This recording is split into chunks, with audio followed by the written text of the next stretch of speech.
ஆதியாகமம் 24ஆம் அதிகாரம் கடந்த வாரங்களிலே நாம் தொடர்ந்து கவனித்தோம். சுமார் 3 வாரங்கள் அந்த ஒரு பெரிய அதிகாரத்தை எல்லா கோணங்களிலும் நாம் தியானித்து படித்தோம். ஆதியாகமம் 24ஆம் அதிகாரத்தை 5 பகுதிகளாக பிரித்து படித்தோம். பகுதி 1 ஆபிரகாம் எலியேசருக்கு கொடுத்த ஆணையும் கட்டளையும். பகுதி 2 எலியேசர் மணப்பெண்ணை தெரிந்தெடுக்க எதிர்பார்த்ததும் அவர் செய்த ஜெபமும். பகுதி 3 எலியேசர் ரெபெக்காளின் வீட்டுக்கு சென்று பேசியதும் கேட்டதும். பகுதி 4 ரெபெக்காள் தந்த வாய்ப்பிறப்பும் தன் வீட்டிலிருந்து அவள் புறப்பட்டதும். பகுதி 5 ரெபெக்காள் ஈசாக்கை கண்டதும் திருமணம் கொண்டதும் என்ற 5 தலைப்புகளிலே அந்த பெரிய அதிகாரத்தை பிரித்து படித்தோம். இந்த பெரிய அதிகாரத்திலே 4 முக்கிய இடங்களில் நடந்த சம்பவங்களை கவனித்தோம். அது ஆபிரகாம் இருந்த இடம், எலியேசர் ரெபெக்காளை சந்தித்த இடம், ரெபெக்காள் குடியிருந்த வீடு இடம், ஈசாக்கு ரெபெக்காளை தன்னுடைய சொந்த வீட்டிலே சந்தித்த இடம் என 4 இடங்களில் என்ன நடந்தது என்று வரிசையாக பார்த்தோம். அதற்கு பிறகு ஆபிரகாம் எலியேசருக்கு கொடுத்த கட்டளை தான் என்ன, வாங்கின ஆணை தான் என்ன என்பதை பார்த்தோம். அதற்கு பிறகு எலியேசருடைய சிறப்புகளை வரிசைப்படுத்தி கவனித்தோம். அதற்கு பிறகு ஏன் ஆபிரகாம் கானானில் பெண் எடுக்கவில்லை என்பதற்கான 10 காரணங்களை வரிசையாக கவனித்தோம். அதற்கு பிறகு ஏன் எலியேசர் ஒரு பெண்ணை தெரிந்தெடுப்பதற்காக இப்படிப்பட்ட ஒரு ஜெபத்தையும் அவர் எதிர்பார்த்த சில கட்டளைகளையும் அந்த துறவின் முன் நின்று வேண்டினார் என்பதற்கான காரணங்களை பார்த்தோம். பகுதி 2 எலியேசர் மணப்பெண்ணை தெரிந்தெடுக்க எதிர்பார்த்ததும் அவர் செய்த ஜெபமும். ஆதியாகமம் 24 10 முதல் 27. பிறகு ரெபெக்காளுடைய குணநலங்களை பார்த்தோம். அதற்கு பிறகு ரெபெக்காள் என்றால் என்ன என்பதை குறித்தும் அவளுடைய குணநலங்களை குறித்தும் வரிசையாக பார்த்தோம். ஏறக்குறைய 10 குறிப்புகள் அவளுடைய குணநலங்களிலிருந்து படித்தோம். அதற்கு பிறகு பகுதி 3 எலியேசர் ரெபெக்காளின் வீட்டுக்கு சென்று பெண் கேட்டதும் அவர்களிடத்தில் அவன் பேசியதும் என்ன என்பதை 28ஆம் வசனம் முதல் 53ஆம் வசனம் வரைக்கும் நடந்த சம்பவங்களை கவனித்தோம்.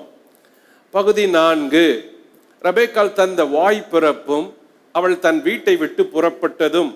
வசனம் 54 முதல் 61 வரை இருக்கிற பகுதிகளிலே அவள் எப்படி வீட்டை விட்டு புறப்பட்டாள் என்பதை பார்த்தோம். பகுதி 5 ரெபெக்காள் ஈசாக்கை கண்டதும் அவன் அவளை திருமணம் செய்து கொண்டதும் என்பதை கடைசி பகுதியாக பார்த்தோம். இந்த கடைசி பகுதியில்தான் ஒவ்வொரு கணவனுக்கும் மனைவிக்கும் இருக்கிற பாடங்கள் என்ன என்பதை பார்த்தோம். அந்த பாடங்கள் இந்த தம்பதிகள் வாழ்க்கையிலிருந்து நாம் எப்படி கற்றுக்கொள்ளலாம் என்பதை பார்த்தோம். ஈசாக்கு ரெபெக்காள் சந்திப்பிலிருந்து கணவன் மனைவி அறிந்து கொள்ள வேண்டிய பாடங்கள் என்ன என்பதை வரிசைப்படுத்தி பார்த்தோம். கணவனுடைய பக்கத்தில் 5 குறிப்புகளை கவனித்தோம். அதே போல மனைவியினுடைய பக்கத்தில் 5 குறிப்புகளை கவனித்தோம். இந்த அதிகாரம் பல முக்கிய செய்திகளை உள்ளடக்கி இருக்கிறது. அதில் ஒன்று, இந்த அதிகாரத்தில் இருக்கும் நபர்கள், ஆதியாகமம் 24ஆம் அதிகாரத்தில் இருக்கும் நபர்களை புதிய ஏற்பாட்டிலும் சரி பழைய ஏற்பாட்டிலும் சரி தேவனுடைய அந்த தெய்வீக காரியங்களிலே இந்த உறவுகளை ஒப்பிட முடிகிறது. உதாரணமாக ஆபிரகாம் ஒரு பெரிய தந்தை. அந்த தந்தை பூமியிலே தகப்பன் என அழைக்கப்படுகிறார். அதே போல அந்த தந்தையை பிதாவாகிய தேவனுக்கும் அல்லது ஒரு ராஜாவுக்கும் ஒப்பிடலாம். ஈசாக்கு ஆபிரகாமுடைய குமாரன். அந்த குமாரன் தேவனுடைய குமாரனாகிய இயேசு கிறிஸ்துவுக்கு ஒப்பிடலாம். மனவாட்டிக்காய் காத்திருந்த ஈசாக்கை போல இயேசு கிறிஸ்து கூட இன்றும் மனவாட்டி சபைக்காக காத்திருக்கிறார். ஆக ஈசாக்கை இயேசு கிறிஸ்துவுக்கு ஒப்பிடலாம்.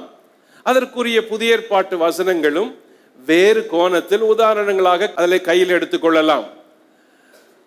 3 ரெபெக்காள் மனவாட்டி சபைக்கு ஒப்பிடலாம்.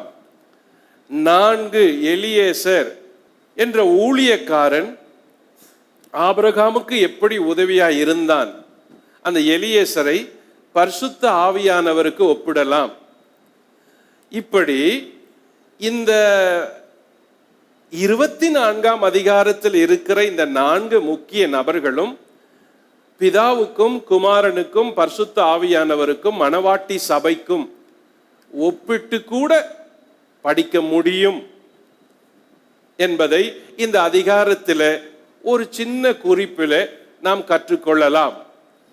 இந்த அதிகாரத்தில் இருந்த பிரபலமான வார்த்தைகள் நாம் பழக்கத்தில் பயன்படுத்தும் வார்த்தைகள் என்ன அவைகள்? 1, கர்த்தரால் ஆசீர்வதிக்கப்பட்டவரே உள்ளே வாரும், ஆதியாகமம் 24:31. 2, கர்த்தர் என் எஜமானை மிகவும் ஆசீர்வதித்திருக்கிறார், ஆதியாகமம் 24:35. 3, இந்த காரியம் கர்த்தரால் வந்தது, ஆதியாகமம் 24:50. 4, என் சகோதரியே நீ கோடா கோடியாய் பெருகுவாயாக, ஆதியாகமம் 24:50. ஆக இந்த அதிகாரத்தில் மட்டும் இப்படிப்பட்ட பல முக்கிய வசனங்களை இன்றும் கிறிஸ்தவ வட்டத்தில் பயன்பாட்டில் இருக்கிறது. ஆனால் இந்த அதிகாரத்திலிருந்து நமது கிறிஸ்தவர்கள் கற்றுக்கொள்ள வேண்டிய பாடங்கள் தான் என்ன என்பதை தான் இந்த அதிகாரத்தின் முடிவுரையாக நாம் படிக்க வேண்டியது இருந்தது. கிறிஸ்தவர்கள் இந்த ஆதியாகமம் 24ஆம் அதிகாரத்திலிருந்து கற்றுக்கொண்டு என்ன செய்ய வேண்டும்? நம்பர் 1, இந்த காரியம் கர்த்தரால் வந்தது என்று வசனத்தை பயன்படுத்தி மனுஷிகமாக திருமணங்களை செய்யக்கூடாது. கர்த்தரால் வந்தது என்றால் கர்த்தரால் வந்ததாகவே இருக்க வேண்டும், மனுஷிகமாக இருக்கக்கூடாது. 2, திருமணத்தின் போது மணமகன் வீட்டாரே மணமகளுக்கு பொருட்களை கொடுக்க வேண்டும். உண்மையிலேயே இந்த 24ஆம் அதிகாரத்தில் இருக்கிற சம்பவத்தின்படியே நாம் செய்ய வேண்டும் என்றால் மணப்பெண்ணிடத்திலே பொருட்களை வாங்கக்கூடாது. மணமகன் தான் பொருட்களை கொடுத்து மணமகளை திருமணம் முடிக்க வேண்டும். ஆனால் அப்படி நடப்பது கிடையாது. நம்பர் 3, தன் இனத்தில் மட்டுமே ஆபிரகாம் பெண் எடுத்தார் என்பதை கூறுவோர் இந்த அதிகாரத்தில் அதை மட்டுமே எடுத்துக்கொண்டு மற்றதை தவிர்த்து விடுகிறோம். ஆபிரகாம் செய்த மற்ற காரியங்களையும் தவிர்த்து விடுகிறோம். அப்படி என்றால் ஆபிரகாம் என்ன செய்தார்? ஆபிரகாம் பெண்ணை எடுக்கும்போது தன்னுடைய பொருட்களை எலியேசரிடத்தில் கொடுத்து அனுப்பி அந்த பொருட்களை அந்த பெண் வீட்டாருக்கு கொடுத்து அந்த பெண்ணை அழைத்து வந்தார்.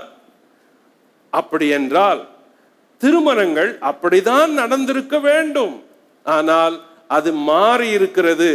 பெண் வீட்டிலிருந்து தான் அதிகமான பொருட்களை பையன் வீட்டில் வாங்குகிறோம் என்றால் இந்த அதிகாரத்தில் நடந்த நிகழ்ச்சிக்கு எதிராகவே நாம் திருமணங்களை கையாளுகிறோம். ஆபிரகாமை போலவே நம் இனத்தில் பெண் எடுத்தோம் என்றால் ஆபிரகாம் செய்தது போல மற்ற காரியத்தையும் செய்ய வேண்டும். அவர் விருத்த சேதனம் செய்தார், அதுபோல் நாம் செய்யவில்லை. அவர் சொந்த ஊருக்கு போகவே இல்லை. ஆனால் நாம் அப்படி போகாமல் இல்லை, போகிறோம். அவர் ஆகார், கேத்துரால் போன்ற மறுமனையாட்டிகளை மணந்தார். நாம் அப்படி செய்வது கிடையாது. ஆக பல காரியங்களை ஆபிரகாம் செய்தார். அதையெல்லாம் விட்டுவிட்டு அந்த ஒரு காரணத்தை மட்டும் நாம் கையில் எடுத்துக்கொண்டு காரியங்களை நடத்தக்கூடாது. அதுதான் இந்த அதிகாரம் இந்த நாட்களில் நமக்கு சொல்லிக் கொடுக்கிற பாடம். ஆதியாகமம் 24ஆம் அதிகாரத்திலிருந்து நாம் கற்றுக்கொள்ள வேண்டிய மிக முக்கிய பாடங்கள் என்ன? நம்பர் 1, திருமண ஏற்பாடுகளை பெற்றோர்களிடம் இருந்து தான் துவங்க வேண்டும். ஆதியாகமம் 24:2. அதுதான் நல்லது, அதுதான் ஆசீர்வாதம், அதுதான் மேன்மை, அதுதான் சந்தோஷம். நம்பர் 2, நம்பிக்கையான நபர்களோடு திருமண காரியங்களை அணுக வேண்டும். ஆபிரகாமுக்கு எலியேசர் உதவியது போலத்தான் உண்மையுள்ள நபர்கள் திருமண காரியத்தில் உதவ வேண்டும். நம்பர் 3, மணப்பெண்ணை பார்க்க ஜபத்தோடு முயற்சிக்க வேண்டும். எலியேசர் பல முறை ஜபம் பண்ணி தான் அந்த காரியத்தை நடத்துகிறார். ஆக ஜபத்தோடு தான் இந்த காரியங்களை நாம் கையாள வேண்டும். நம்பர் 4, அழகு, செல்வம் இவற்றை விட குடும்பத்தின் மதிப்பு, இல்லற கடமை, நற்குணம், கடின உழைப்பு இவைகளை முன்னிறுத்தி பெண்ணை பார்க்க வேண்டும் அல்லது பையனை பார்க்க வேண்டும்.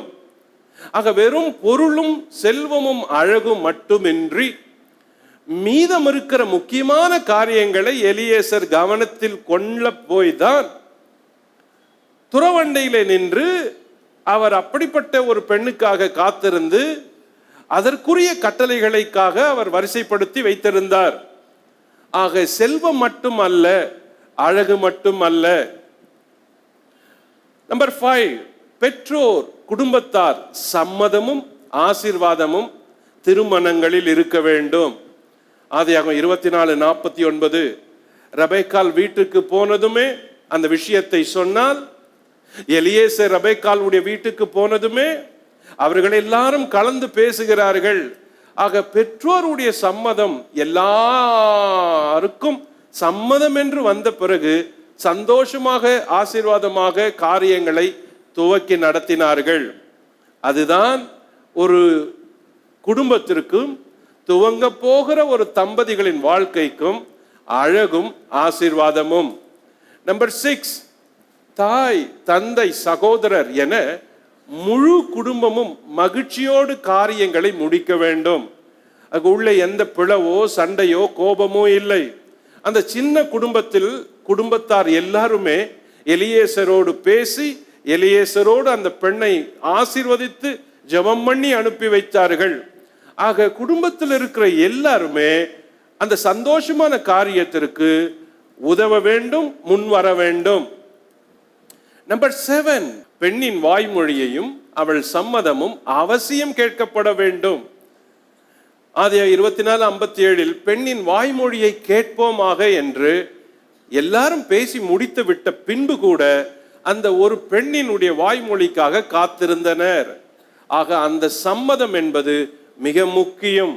வற்புறுத்தி, துன்புறுத்தி, கட்டாயப்படுத்தி நடத்துவதை விட அவள் மனப்பூர்வமாய் வாய்மொழி கொடுத்து நடத்துவது நல்லது.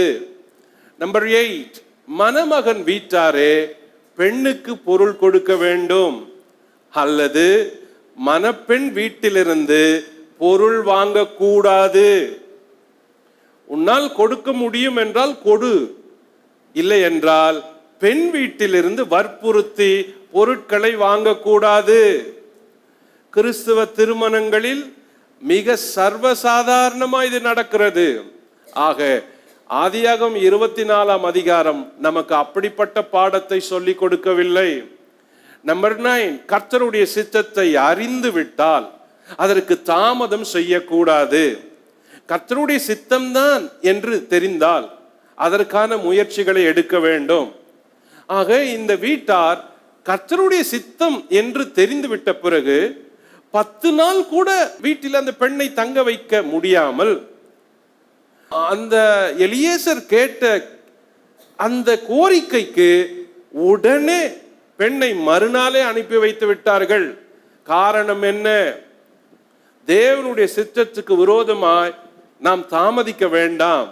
அவர் சித்தம் என்று தெரிந்தால் உடனே எவ்வளவு சீக்கிரம் முடியுமோ அவ்வளவு சீக்கிரம் அதற்கு நிறைவேற்ற உதவ வேண்டும். அதுதான் இந்த அதிகாரம் நமக்கு சொல்லிக் கொடுக்கிறது. நம்பர் 10, பெருக்கம், வெற்றி இவைகளோடு மதிப்பு, நேசம், ஆறுதல் போன்றவற்றை ஒரு குடும்பத்தில் அமைக்கவே அல்லது அமையவே அல்லது இருக்கவே குடும்பத்திலே திருமணங்களை செய்கிறோம். ஆக பெருக்கம் முக்கியம், வெற்றி முக்கியம், மேன்மை முக்கியம், உயர்வு முக்கியம், செல்வம் முக்கியம், சந்தோஷம் முக்கியம். ஆனால் அவைகளோடு சேர்ந்து மதிப்பு முக்கியம், குடும்ப மதிப்பு முக்கியம், நேசம் முக்கியம், குடும்பங்களில் ஆறுதல் முக்கியம் என்பதை இந்த அதிகாரம் எல்லா குடும்பத்தாருக்கும், தம்பதிகளுக்கும், திருமணம் செய்ய போகிற வாலிபருக்கும் வாலிப பெண்ணுக்கும் பெரிய பாடங்களை வைத்திருக்கிறது என்பதுதான் இந்த அதிகாரத்திலிருந்து நாம் கற்றுக்கொள்ள வேண்டிய பாடங்கள். இந்த ஆதியாகமம் 24ஆம் அதிகாரம் ஏறக்குறைய பெரிய அதிகாரம் என்றாலும் நாம் ஏறக்குறைய 3 வாரங்கள் அதை தியானித்திருக்கிறோம், ஆராய்ச்சி செஞ்சிருக்கிறோம். இன்று 25வது அதிகாரத்தை நான் தொடுகிறோம். ஆதியாகமம் 25ஆம் அதிகாரம். ஆதியாகமம் 25ஆம் அதிகாரம் ஆதியாகமத்தின் மைய அதிகாரம். 50 அதிகாரங்கள் கொண்ட இந்த புத்தகத்திலே இந்த 25ஆம் அதிகாரம் மைய அதிகாரம் ஆகும். இந்த 25ஆம் அதிகாரத்திற்கு ஆபிரகாமிலிருந்து வரும் 4 பேரின் வம்ச வரலாறுகள் என்று தலைப்பிடலாம். ஆபிரகாமிலிருந்து வரும் 4 வம்ச வரலாறுகள் என்பதை இந்த 25ஆம் அதிகாரத்துக்கு தலைப்பிடலாம். சரி, இந்த அதிகாரத்தில் வரும் 4 வம்சங்கள் என்பது மிக முக்கியம். 1, ஆபிரகாம் கேத்துராலின் வம்சம். ஆதியாகமம் 25ஆம் அதிகாரம் 1 முதல் 4 வரை. 2, ஆபிரகாம் ஆகாரின் வம்சம். ஆதியாகமம் 25 12 முதல் 15. 3, ஆபிரகாம் சாராளின் வம்சம். ஆதியாகமம் 25 19 முதல் 21. 4, ஈசாக்கு ரபேக்காலின் வம்சம். ஆதியாகமம் 25 23 முதல் 26. ஆக இந்த அதிகாரத்தில் 4 வம்சங்கள் இடம்பெற்றுள்ளன. ஆதியாகமம் 25ஆம் அதிகாரத்தில். அதே போல இந்த ஆதியாகமம் 25ஆம் அதிகாரத்தில் 4 இனத்தவர்கள் இடம்பெற்றுள்ளனர். 4 இன கூட்டத்தவர். 1, மீதியானியர். ஆதியாகமம் 25:4. 2, இஸ்மவேலர். ஆதியாகமம் 25:13. 3, இஸ்ரவேலர். ஆதியாகமம் 25:23. 4, ஏதோமியர். ஆதியாகமம் 25:25. ஆக 4 வம்சத்தினர் இந்த அதிகாரத்தில் இடம்பெற்றுள்ளனர். இந்த 4 வம்சமும் உலகத்தில் மிக முக்கியமான வம்சம். அதிலும் இந்த 4 வம்சத்தவர்கள் ஒரே ஒரு பிதா தந்தையாகிய ஆபிரகாம் என்பவருடைய வம்சத்திலிருந்து வந்தவர்கள். அதே போல இந்த அதிகாரத்தில் முக்கிய இடங்கள் நான்கு முக்கிய இடங்கள் இந்த அதிகாரத்திலே உண்டு. ஒன்று, ஆபிரகாம் கேத்தூராலின் பிள்ளைகள் குடியேறின கீழ்தேசம், ஆதியாகமம் 25:6.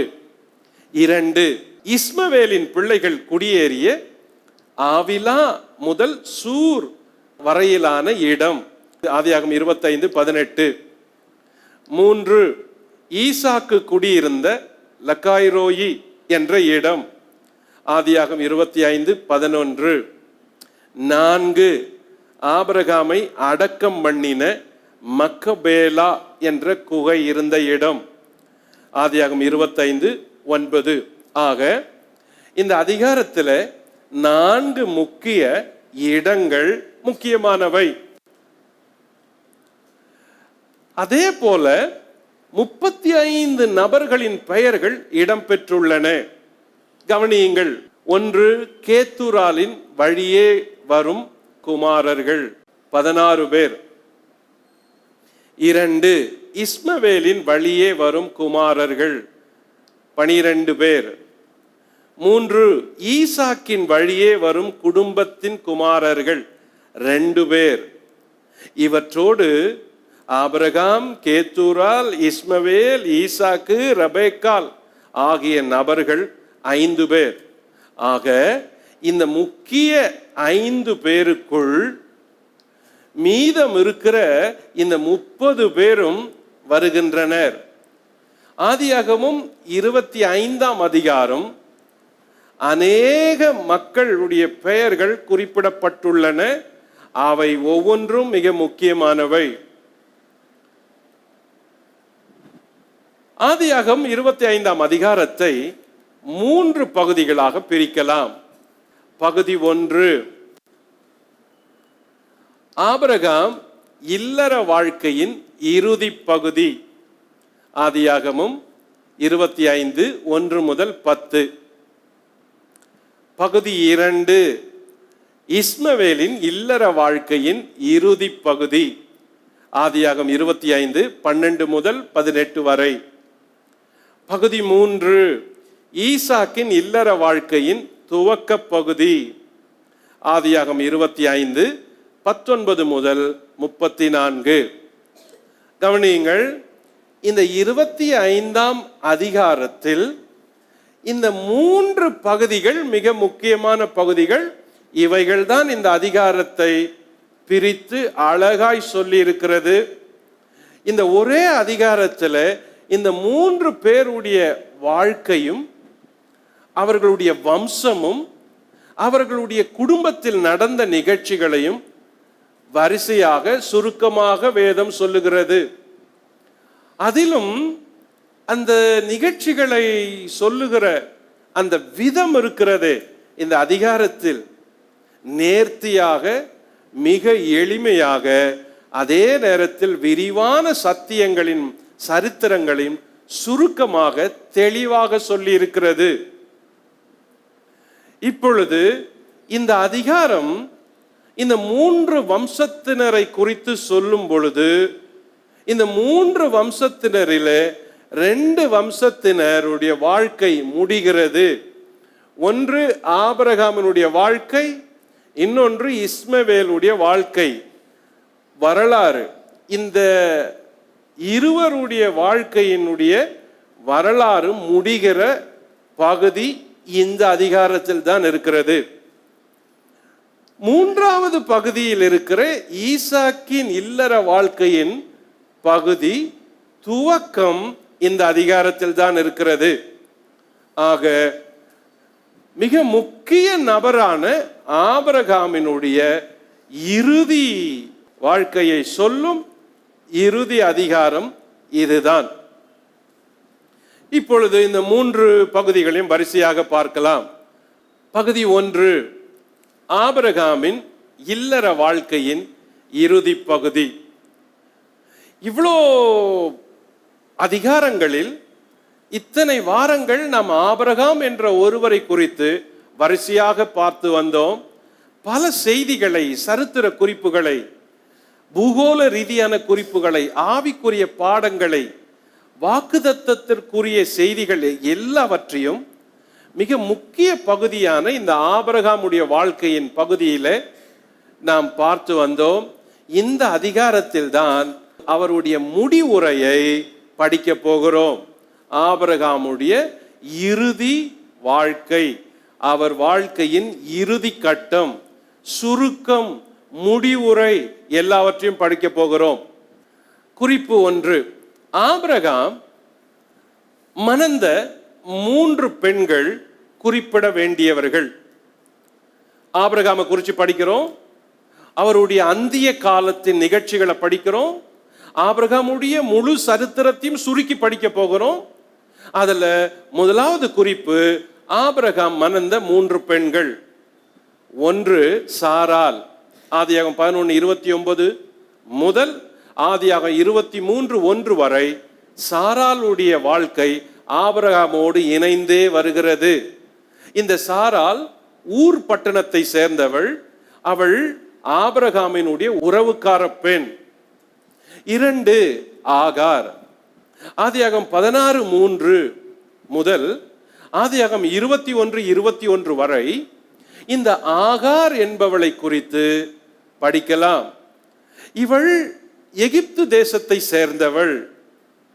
இந்த சாராளுக்கு வேலை செய்ய உதவி பெண்ணாக வந்தவள். கடைசியில் சாராள் தான் ஆபிரகாமுக்கு இவளை மறுமனையாட்டியாக கொடுத்தாள். ஆக ஆகாரும்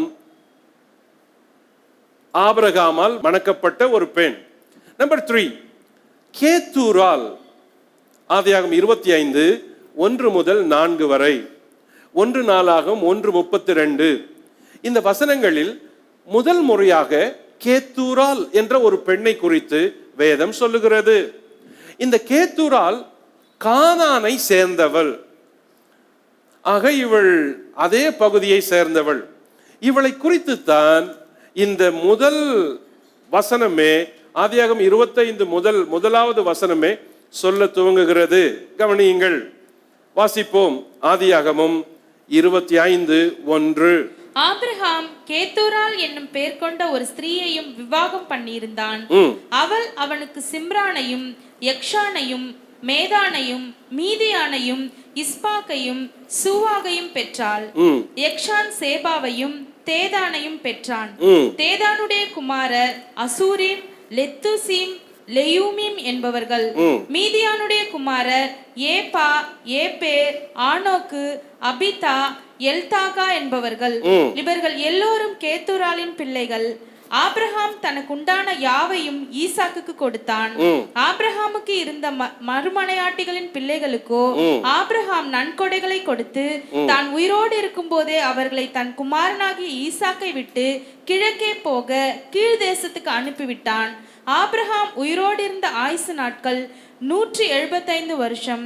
பிற்பாடு ஆபிரகாம் நல்ல நரை வயதிலும் முதிர்ந்த பூரண ஆயுசிலும் பிராணன் போய் மரித்து தன் ஜனத்தாரோட சேர்க்கப்பட்டான்.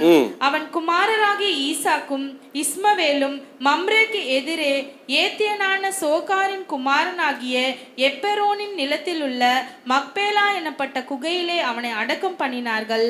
அந்த நிலத்தை ஏத்தின் புத்திரர் கையிலே ஆபிரகாம் வாங்கியிருந்தான். அங்கே ஆபிரகாமும் அவன் மனைவியாகிய சாராலும் அடக்கம் பண்ணப்பட்டார்கள். ஆக ஆபிரகாமுடைய மரணத்தோடு அந்த முதல் பகுதி சொல்லுகிறது. இந்த 25 முதலிலே ஆபிரகாம் மணந்த ஒரு பெண் கேத்தூரால். முதல் முறையாக இந்த கேத்தூராலை குறித்து இங்கே வாசிக்கிறோம். குறிப்பு 2, சாரால் ஆபிரகாமின் உறவினர், ஈசாக்கின் தாய். ஆபிரகாமோடு சுமார் 62 வருஷங்கள் திருமண வாழ்வை வாழ்ந்தவள். குறிப்பு 2, ஆகார் சாராளின் அடிமை பெண், இஸ்மவேலின் தாய். சுமார் 25 முதல் 30 ஆண்டுகள் ஆபிரகாமோடு வாழ்ந்திருக்கலாம் இவள். குறிப்பு 3, கேத்தூராள். சாராளின் மரணத்திற்கு பின்பு ஆபிரகாம் இவளை மனம் முடித்தான். இவளோடு சுமார் 35 வருடங்கள் ஆபிரகாம் வாழ்ந்திருக்கலாம் என்பது ஒரு யூகம், கணக்கின்படி ஒரு யூகம். ஆக இந்த 3 பெண்களும் ஆபிரகாம் வாழ்க்கையில மிக முக்கியமானவர்கள்.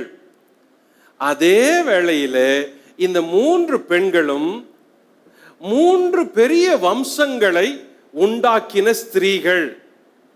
உதாரணத்திற்கு சாராள் எபிரேய இனத்தின் தாய், ஆகார் இஸ்மவேலின் இனத்தின் தாய், கேத்தூரால் மீதியான் என்ற ஒரு இனத்தின் தாய்.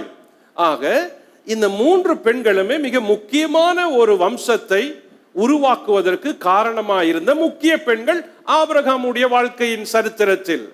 குறிப்பு 3, கேத்தூரால். கேத்தூரால் என்றால் என்ன? கேத்தூரால் என்றால் பொருள் என்ன? தூபம் அல்லது வாசனை தூபம் என்று பொருள்.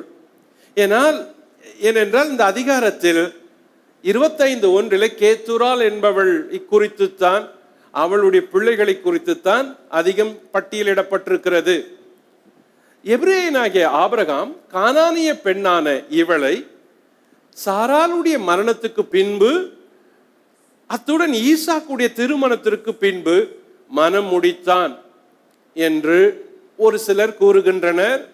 பொதுவாக இதை ஏற்றுக்கொள்ளக்கூடிய காரணம் போல் இருக்கிறது. வேறு சிலர் இதே கேத்தூரால் சாராளுடைய மரணத்துக்கு முன்பு இருந்திருக்கலாமோ என்று யூகித்து சந்தேகப்படுகின்றனர். ஆனால் ஆபிரகாமுடைய சரித்திரம் வேதம் சொல்லுகிற சரித்திரத்தின் அளவின்படி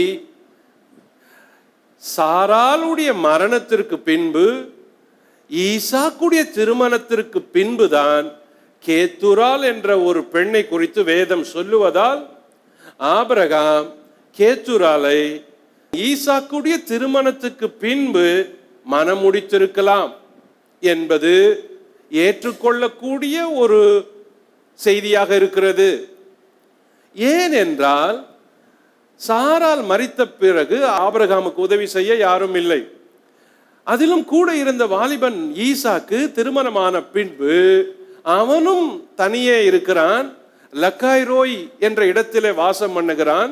ஆபிரகாம் இருந்த இடத்தில் அவன் இருந்தானா ஆரம்பத்தில் என்பது தெரியவில்லை. ஆக ஆபிரகாமுக்கு குடும்பம் நடத்துவதற்காக, உதவிகள் செய்வதற்காக, தன் வீட்டை பார்த்து கொள்வதற்காக ஒரு பெண் துணை தேவைப்பட்டது. கவனியுங்கள், ஈசாக்குக்கு திருமணம் ஆகும்போது வயது 40. அப்படி என்றால் ஈசாக்குக்கு திருமணம் ஆகும்போது ஆபிரகாமின் வயது 140. ஆபிரகாம் மரிக்கும் போது வயது 175. ஆக ஏறக்குறைய ஒரு 30-35 வருடங்கள் ஆபிரகாமுக்கு தனியா இருந்து வாழ்க்கையை நடத்துவது என்பது சற்று கடினமாகவே இருந்திருக்கலாம். ஆகவே சாராளுடைய மரணத்துக்கு பின்பும் ஈசாக்கின் திருமணத்துக்கு பின்பும் அவர் கேத்தூராலை மனம் முடித்திருக்கலாம் என்று கூறப்படுகிறது. கவனியுங்கள், இப்ப படிப்போம். ஆதியாகமம் 25:2 வாசிப்போம். அவள் அவனுக்கு சிம்ரானையும் யக்ஷானையும் மேதானையும் மீதியானையும் இஸ்பாக்கையும் சூவாகையும் பெற்றார். கவனிங்க, இந்த 2ஆம் வசனத்துல கேத்தூரால் பெற்ற குமாரர் 6 பேரை சொல்லுது. 1 சிம்ரான், 2 யகுஷன், 3 மேதான், 4 மீதியான், 5 இஸ்பா, 6 சூவாக்.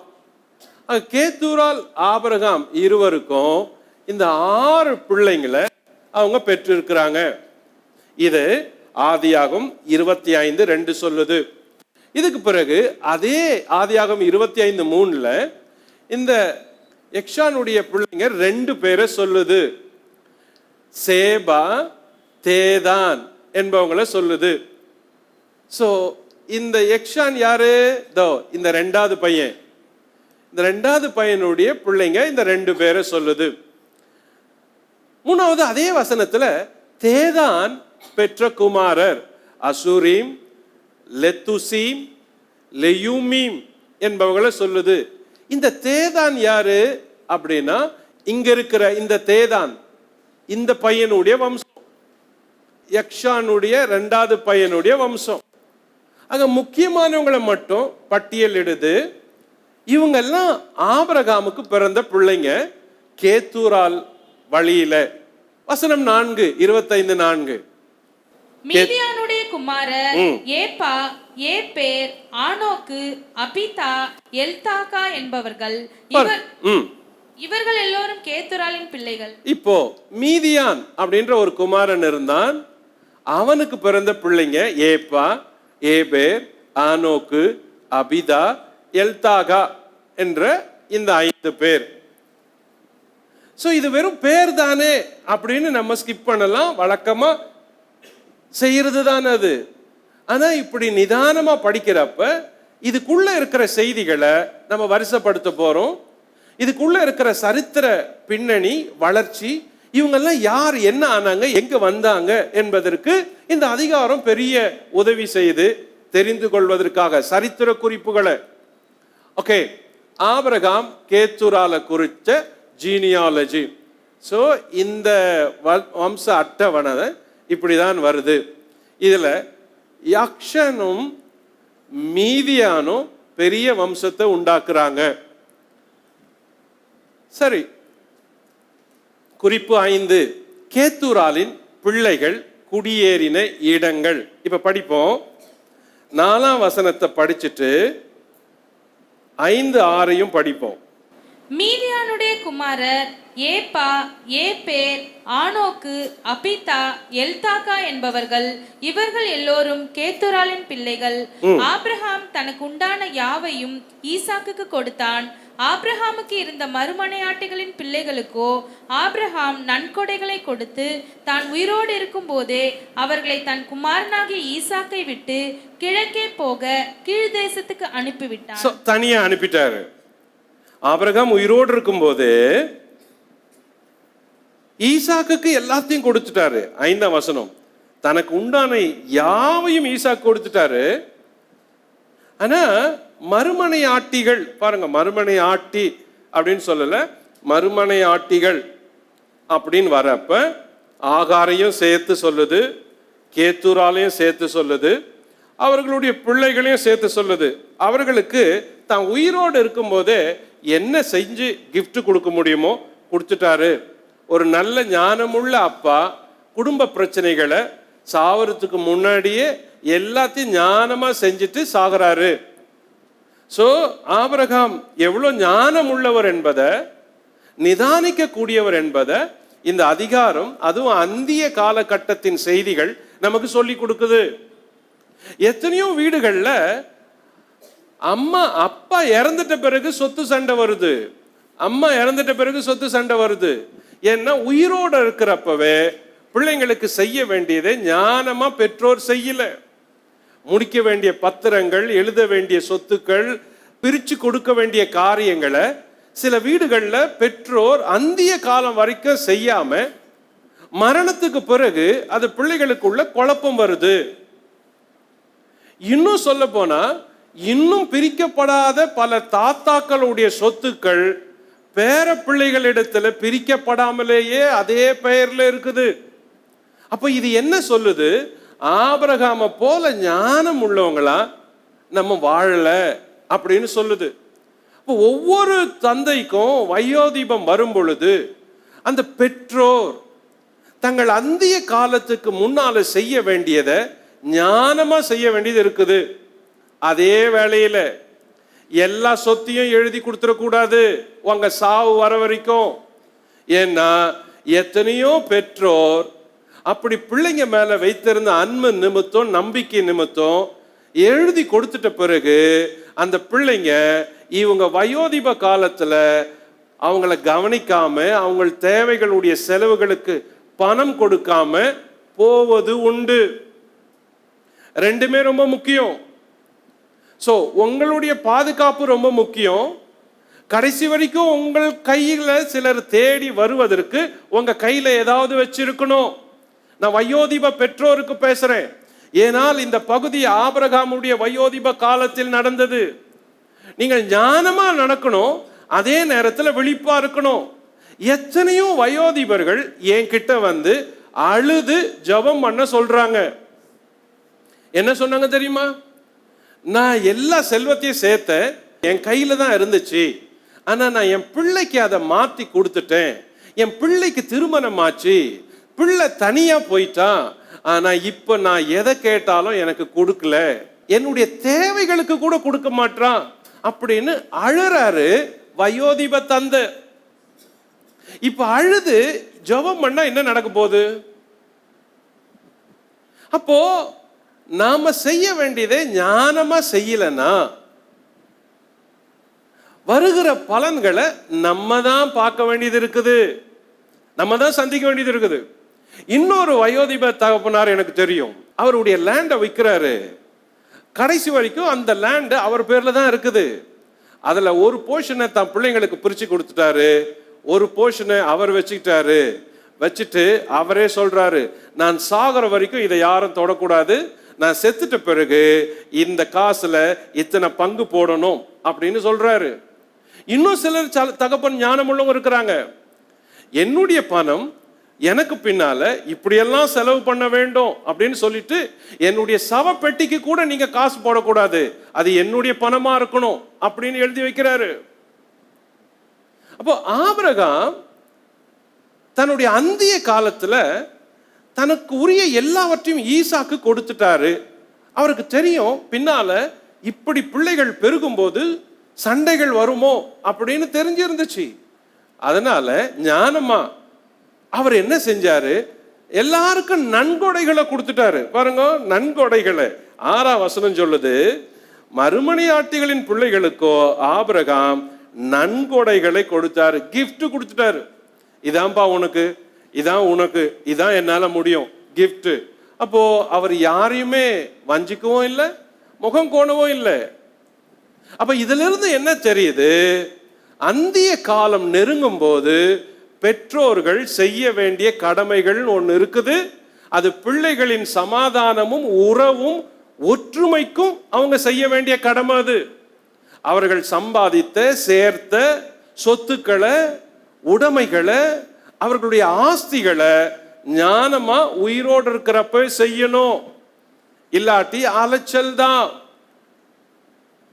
இந்த பாடத்தை முற்பிதாவாகிய ஆபிரகாம் ஒவ்வொரு தகப்பனுக்கும் கத்துக் கொடுக்கிறாரு. எவ்வளவு பாடங்களை அவர் கத்துக் கொடுத்தாரு. சாகும் போது கூட பாடங்களை கத்துக் கொடுக்கிறாரு. ஓகே, கேத்தூராலின் பிள்ளைங்க இந்த ஆஸ்திகள் எல்லாம் வாங்கிட்டாங்க, வளர்ந்துட்டாங்க. ஆனால் அவங்க தனியா போய் குடியேறாங்க. எங்க போய் குடியேறாங்கன்னா, கிழக்கே போக கீழ் தேசத்துக்கு அனுப்பிவிட்டான்.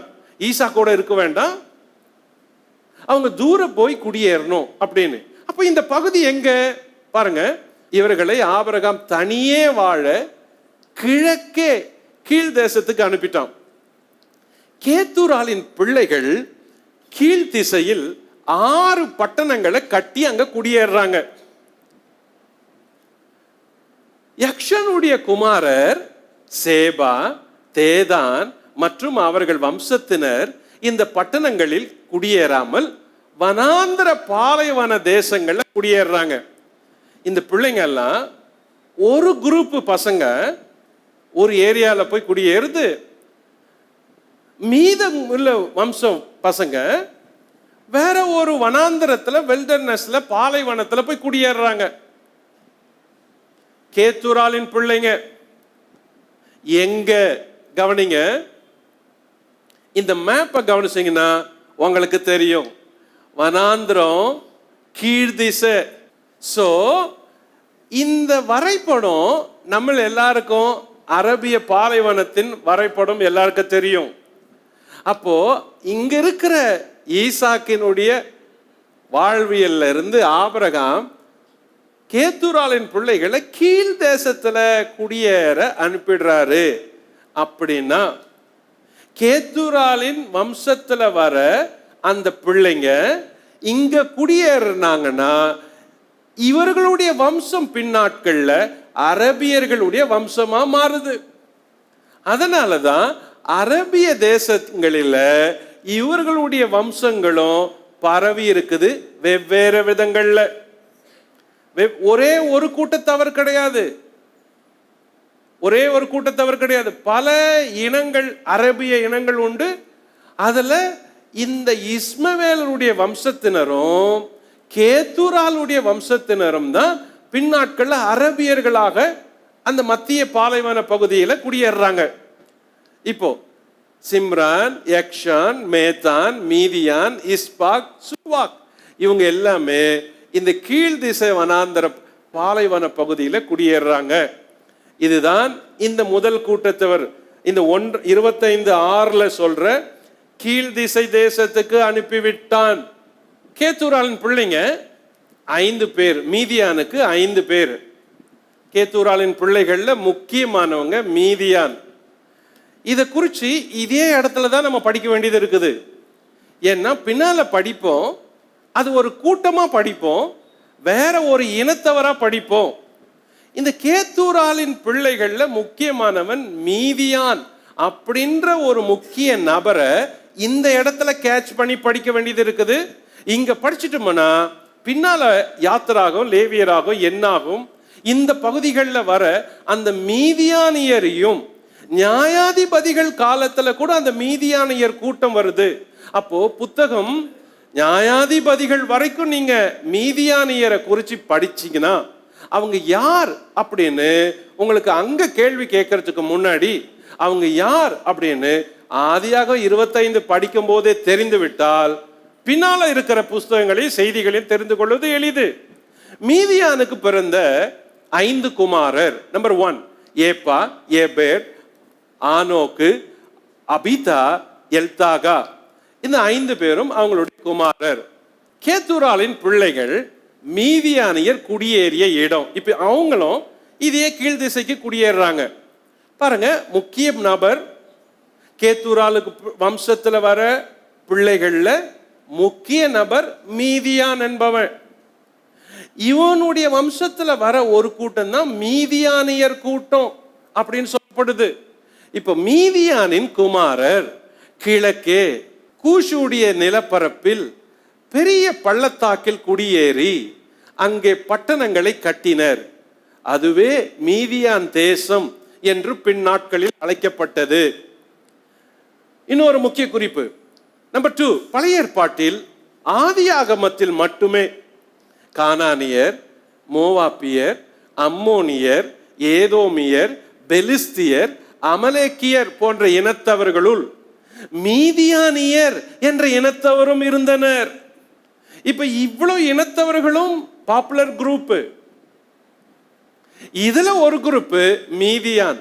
இந்த மீதியானியர் என்பவங்க ஆபிரகாமுக்கும் கேத்துராலுக்கும் பிறந்த பிள்ளைகளின் வம்சத்துல ஒருத்தர். இது ரொம்ப பேருக்கு தெரியாது. ஏன்னா இத ஆரம்பம் தெரியாததுனால நடுவுல மட்டும் படிச்சிருக்கிறோம். ஓகே, எங்க இருந்தாங்க? இது கானான். இந்த கானான் பக்கத்துல இருக்கிறது தான் மீதியான். இவங்க இங்க குடியேறிய பிறகு மீதியான் தேசமா அவங்க இங்க ஃபார்ம் பண்றாங்க. இந்த மீதியான் வந்த பிறகு பாருங்க, இதுதான் மீதியானுடைய எல்லை. இந்த அரபிய வனாந்திரம், இந்த கல்ஃப் அக்குபா, இந்த சிவந்த சமுத்திரத்துக்கு ஓரத்துல இந்த மீதியானியர் குடியேறாங்க. ஏதோமியருக்கு கீழே. இப்போ இந்த பகுதி எந்த பகுதியா இருக்குது அப்படின்னா இன்றைய ஜோர்டான் பகுதி தான் அன்றைய மீதியானியர் வசித்த பகுதி. இஸ்ரவேல் பகுதி இது, ஜோர்டான் இன்று. ஆக இந்த மீதியானியர் இங்கே குடியேறி இருக்கிறாங்க. மேல சொன்ன 5 வகை கூட்டத்தார் இருக்கிறாங்களே, அம்மோனியர், அமலேக்கியர், மீதியானியர், பெலிஸ்தியர், கானானியர் எல்லாருமே இஸ்ரவேலுக்கு உள்ளம் வெளியவோ சுத்தி தான் இருக்கிறாங்க. அதுல ஒரு குரூப் மீதியான் குரூப். இப்போ இந்த மீதியானியரை பற்றிய குறிப்புகள் இந்த ஒரு கூட்டத்தை பார்க்கறதுனால இந்த இடத்துக்குள்ள இருக்கிற செய்திகள் எவ்வளோன்னு தெரியுது. ஓகே, பின்னால வரப்போ இவங்க யாருன்னு நம்ம படிக்க முடியுது.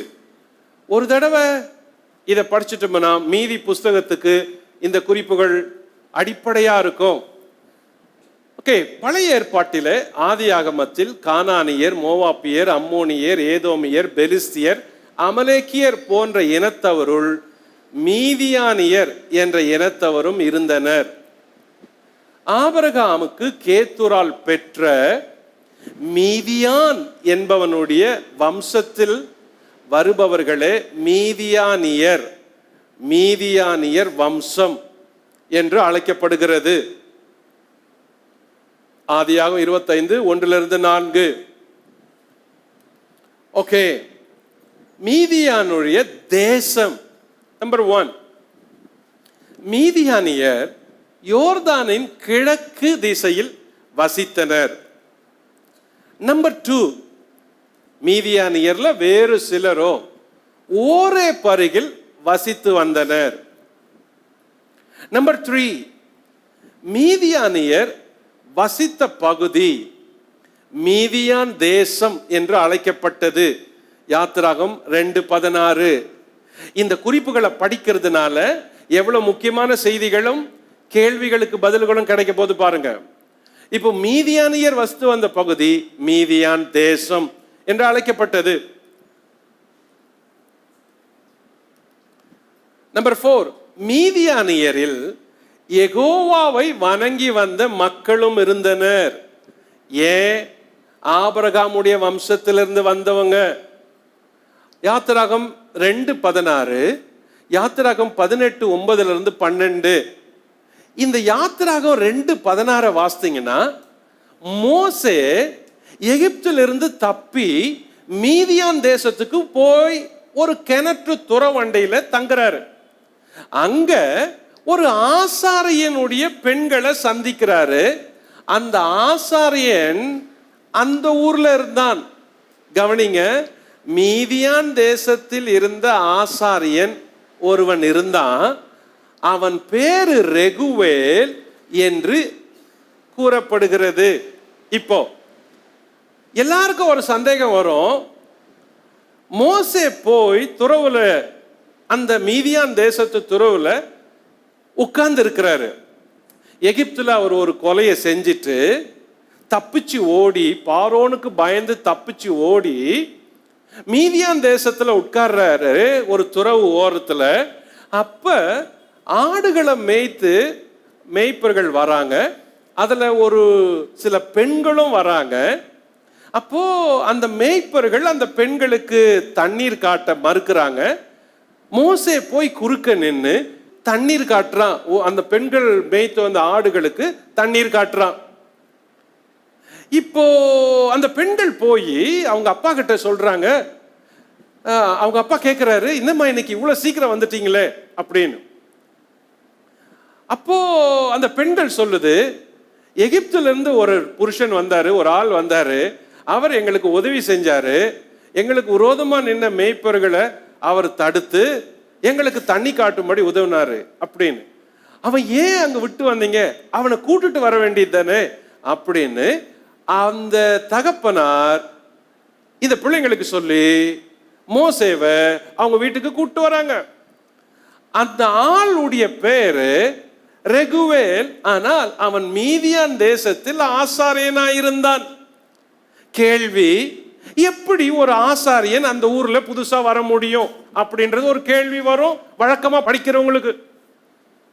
அந்த ஆசாரியன் யாரு? இங்க தான் தேவனே கிடையாது, இந்த ஊர்ல தேவாலயம் கிடையாது, இந்த ஊர்ல யெகோவா தேவனை வணங்குறவங்க யாரும் இல்லை, மீதியான் தேசத்துல எப்படி ஒரு ஆசாரியன் வந்தான் அப்படின்னு. கவனிங்க, இந்த மீதியான் தேசத்தவர்கள் ஆபிரகாமுடைய வம்சத்திலிருந்து வந்தவர்கள். அதுல ஒரு சிலர் யெகோவா தேவனை வணங்கியவர்கள். அதுல ஒரு சிலர் ஆசாரியனா இருந்தான். அந்த ஆசாரியனுடைய பெயர் ரெகுவேல். யாத்திராகமம் 2:18 இவனுடைய அறிமுகம் சொல்லப்படுது. 2:16 2:18. இந்த 2:18 அவனுடைய பெயர் ரெகுவேல் இருக்குது. யாத்திராகம் 18:2 அவனுடைய பெயர் எத்திரோ அப்படின்னு இருக்குது. இது ரெண்டும் ஒரே ஆளுடைய பெயரு. இந்த 2 பெயரும், ஒரு பெயர் ஃபர்ஸ்ட் நேம், அடுத்த பெயர் சர்நேம், செகண்ட் நேம். அப்போ அந்த இடத்துல வர குழப்பத்துக்கு பதில இந்த இடத்திலே கண்டுபிடிச்சிட்டா எவ்வளவு எளிதா இருக்கு பாருங்க. அப்ப மீதியான் தேசத்துல ஒரு ஆசாரியன் இருந்தான். அந்த ஆசாரியனுக்கு பெண்கள் குமாரத்திகள் இருந்தாங்க. அந்த குமாரத்திகளில் ஒருத்திய மோசே திருமணம் முடிக்கிறான். மோசே 40 வருஷம் இந்த ஆசாரியனுடைய வீட்டில தங்கிதான் ஆடுகளை மேய்த்திருந்தான். தேவன் மோசேக்கு காட்சி அளிக்கும் போது கூட அவன் இந்த தேசத்தில் தான் இருந்தான், இவங்க வீட்டில தான் அவன் தங்கி இருந்தான். வனாந்தரத்துல தேவன் பேசியத மோசே போய் ரெகுவேல் கிட்ட சொன்னதுமே, ரெகுவேல் நீ போயிட்டு வா அப்படின்னு சொல்லி அனுப்புறான். அதுக்கு பிறகு இதே ரெகுவேல் வனாந்தர பயணத்துல மோசே இருந்த பொழுது அவர்களை பார்க்க வந்து மோசே கஷ்டப்படும் போது, மோசே நீ காலையிலிருந்து உட்கார்ந்து இவ்வளோ கஷ்டப்படுற, காலையிலிருந்து ராத்திரி வரைக்கும் நீ ஜனங்களுக்கு நியாயம் செஞ்சா நீயும் சோர்ந்துருவ, வரிசையில நிக்கிற ஆளுங்களும் சோர்ந்துருவாங்க. நீ 1000 பேருக்கு தலைவர்களையும் 100 பேருக்கு தலைவர்களையும் 10 பேருக்கு தலைவர்களையும் ஏற்படுத்து அப்படின்னு சொன்னவர் இந்த ரெகுவேல், இந்த எத்திரோ, இந்த மீதியானிய ஆசாரியன். அதோடு சேர்ந்து ஒன்று சொன்னான். யார தலைவரா தேர்ந்தெடுக்கணும் தெரியுமா? பொருளாசை இல்லாதவங்களையும் உண்மை உள்ளவங்களையும் தேவனுக்கு பயப்படுகிறவர்களையும் திறமை உள்ளவர்களையும் தேர்ந்தெடு அப்படின்னு வழி சொன்னவரே இந்த ஆசாரியன். இந்த ஆசாரியன் யெகோவா தேவனை எங்கேயோ ஒரு இடத்துல பிடிச்சிருக்கணும், அவங்க வம்சத்துல வந்திருக்கணும். ஆகையினால்தான் தலைவர்களை தேர்ந்தெடுக்கும் போது கூட திறமை உள்ளவங்க, பொருளாசை அற்றவங்க, உண்மை உள்ளவங்களை தேர்ந்தெடு அப்படின்னு சொல்றாரு. நல்ல கவுன்சிலிங், பெஸ்ட் கவுன்சிலிங். மோசேவுடைய ஊழியத்தை அப்படியே லகுவாக்கி அவருக்கு பெரிய ஹெல்ப் பண்ண கவுன்சிலிங். அப்பனா ரெகுவேலை புரிஞ்சுக்கிறோம். ரெகுவேல் ஒரு ஆசாரியன். அவன் மீதியான் தேசத்துல இருந்தான். அவன் வம்சத்தினர் ஆபிரகாம் சேவித்த யெகோவாவை பின்பற்றிய ஒரு கூட்டம் அங்க இருந்துச்சு. ஓகே, நம்பர் 6, மீதியானியரின் வாழ்க்கை முறை. மீதியானியர் ராஜாக்களால் ஆளப்பட்டனர். என்னாகமும் 31:8, நியாயாதிபதிகள் 8:5. நம்பர் 2, மீதியானியர் கூடாரங்களில் வசித்து வந்தனர். ஆபகுக் 3:7. நம்பர் 3, வாணிகத்தை இவர்கள் தொழிலாக கொண்டிருந்தனர். ஆதியாகம் 37:28-36. நம்பர் 4, எகிப்திற்கு வியாபாரம் பயணம் மேற்கொள்ளுகிறவர்களாகவும் இருந்தனர். ஏன்னா இவங்க இடத்திலிருந்து எகிப்து பக்கம், எகிப்திற்கு வியாபார பயணம் மேற்கொண்டனர். ஆதியாகம் 37:36. நம்பர் 5, மீதியானியரை ஆதாத் என்ற அரசன் முறியடித்தான். 1 நாளாகும் 1:46. இப்போ மீதியானியருக்கும் இஸ்ரவேலருக்கும் இருந்த செய்திகளை பார்ப்போம். மீதியானியரும் இஸ்ரவேலரும். நம்பர் 1, மீதியானியர் வனாந்தரத்தில் இஸ்ரவேலர் வந்தபோது அவர்களுக்கு விரோதமாக நின்றனர். என்னாகும் 22:4. நம்பர் 2, மீதியானியர் வனாந்தரத்தில் மோவாபியரோடு இணைந்து இஸ்ரவேலரோடு சபிக்க முயற்சித்தனர். என்னாகும் 22:5-7. நம்பர் 3, மீதியானியர் இஸ்ரவேலரை வனாந்தரத்தில் விக்கிரக வழிபாட்டிற்கும் வேசிதனத்திற்கும் இழுத்தனர். என்னாகும் 25:6. நம்பர் 4, மீதியானியர் பின்பு இவர்களது பாவத்தால் தண்டிக்கப்பட்டனர். என்னாகும் 25 16 முதல் 18, 31 1 முதல் 12. நம்பர் 5, நியாயாதிபதிகள் காலத்தில் மீதியானியர் இஸ்ரவேலரை 7 வருடங்கள் ஒடுக்கினர். நியாயாதிபதிகள் 6 1 முதல் 6. நம்பர் 6, நியாயாதிபதிகள் காலத்தில் கிதியோன் தலைமையில் மீதியானியரை இஸ்ரவேலர் வெற்றி கொண்டனர். நியாயாதிபதிகள் 6 1 முதல் 14, 33 முதல் 34. நம்பர் 7, முடிவில் கிதியோனால் மீதியானியர் ராஜாக்கள் தோற்கடிக்கப்பட்டார்கள். நியாயாதிபதிகள் 7 16 முதல் 25, 8 10 முதல் 12, 21. நம்பர் 8, மீதியானியர் இஸ்ரவேலருக்கு அஞ்சினார்கள். 3 முதல் 7. பின்னாட்கள்ல ராஜாக்கள் காலத்துல தீர்க்கதரிசி இப்படி எழுதி வச்சிருக்கிறாரு.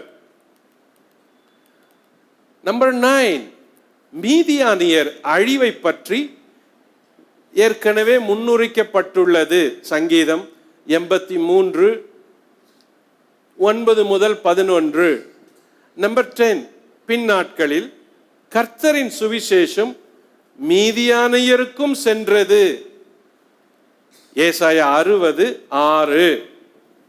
ஆக இந்த மீதியானியருடைய கூட்டத்தை குறித்து வேதத்துல இவ்வளோ பெரிய பின்னணியும் செய்திகளும் இருக்குது. இப்போ ஆபிரகாமுடைய மரணம், இந்த மரணத்தை குறித்து 7ஆம் வசனம் 8ஆம் வசனம் சொல்லுது. படிப்போம். 7 8.